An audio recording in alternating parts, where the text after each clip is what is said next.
how did we used to communicate before we were actually using words? Because if you think about it, verbal language dates back from around maybe 100,000 years, maybe a bit more.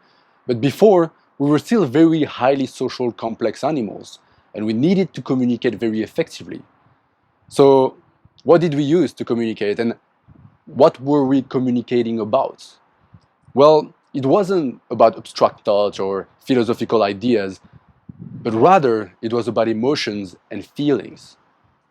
For example, if you and I live in a hunter-gatherer tribe, and because of some things you can know, you can gain access into my mind, and I can gain access into your minds, then it renders our behaviors predictable. Then I can trust you, you can trust me, and cooperation is very easy. However, that's a very difficult task. Like, just ask yourself, if you see somebody, how can you actually just guess or know or gain access to what's going on inside their head?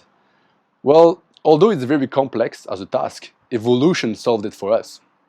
And evolution solved it by giving us a secret language, which is facial expression. Well, you might say maybe I'm exaggerating a lot, but actually, if you think about it, the human face has over 43 muscles that can be moved. And we also have the highest density of motor neurons in our face. So that means that we actually have the ability to move our face in very complex and diverse ways. And we do that because you know that evolution doesn't do things randomly. We do that because it's a way to reflect also our diverse and complex emotional states. And it kind of makes sense because when we talk to each other, where do we look at? We look at each other's face because that's where is the most amount of information about how we feel.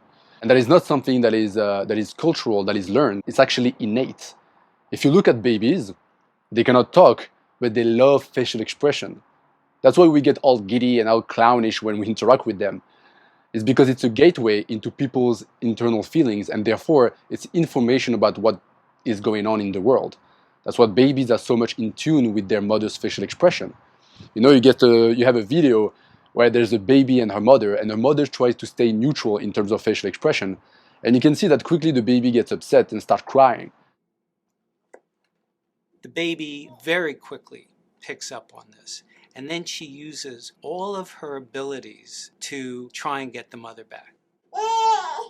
She makes that screechy sound. They feel the stress of it. They actually may lose control of their posture because of the stress.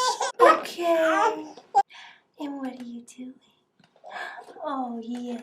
And because that communication channel has been cut off, and so he has no idea what's going on outside. And so the face is not only a place where we put our eyes, nose, and mouth, but it's actually a way to communicate our inner feelings. And so you might say, well, what is the difference with verbal language? Why can't we use just our words right now? Well, the problem with words is that we can lie with them easily. And actually, we do that all the time. You don't talk about your feelings about everybody. It's the opposite. You lie about how you feel. You might feel angry or sad or upset, and you don't talk about it with people. So we say that verbal language is not a good way to convey honest signals.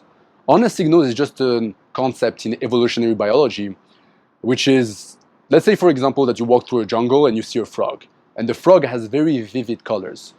Well, it probably means that the frog is poisonous, right? So we say that the vivid colors is an honest signal about the internal state of the frog. However, you could have, for example, a frog just next to him saying like, okay, I'm going to copy him, so predators leave me alone, but actually I'm not poisonous. And so you have another frog with vivid colors who's not poisonous. And there we say that it's dishonest signals. It's a dishonest signal. So verbal language, it's honest and dishonest. But facial expression is a reliable communication channel in order to convey honest signals about how we feel. And it's a very powerful communication channel. I mean, you can experience it, right? Sometimes you talk to somebody, and sometimes we call it vibe or energy or whatever, but it almost feels that you can feel what they are feeling, this empathic link. But all of that is actually an unconscious way of communicating those feelings through our facial expression. And actually, it's so powerful and so ancestral that we also share it with non-human primates, for example. Like there's this chimpanzee called Mama. She was around 59 years old when she was on her deathbed, and she got a visit from the scientist who basically raised her. that she hasn't seen for a very long time. Wat is het voor?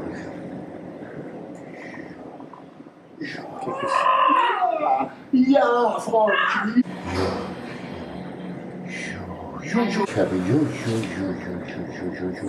And that video has 13 million views, and every comment is just people saying that they've cried and then they were so emotionally moved seeing that reaction. In summary, what am I saying about all this? I'm saying that when we communicate with people, there are two communication channels.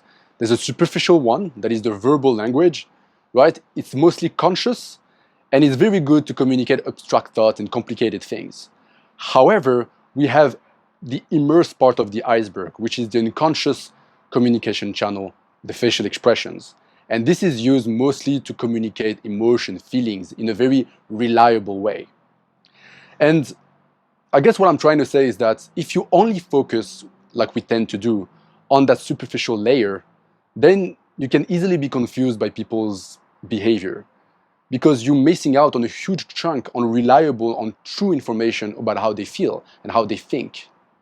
So, for example, one exercise that you could do for the next video is the next time that you see a group of people talking to each other, try to literally mute them.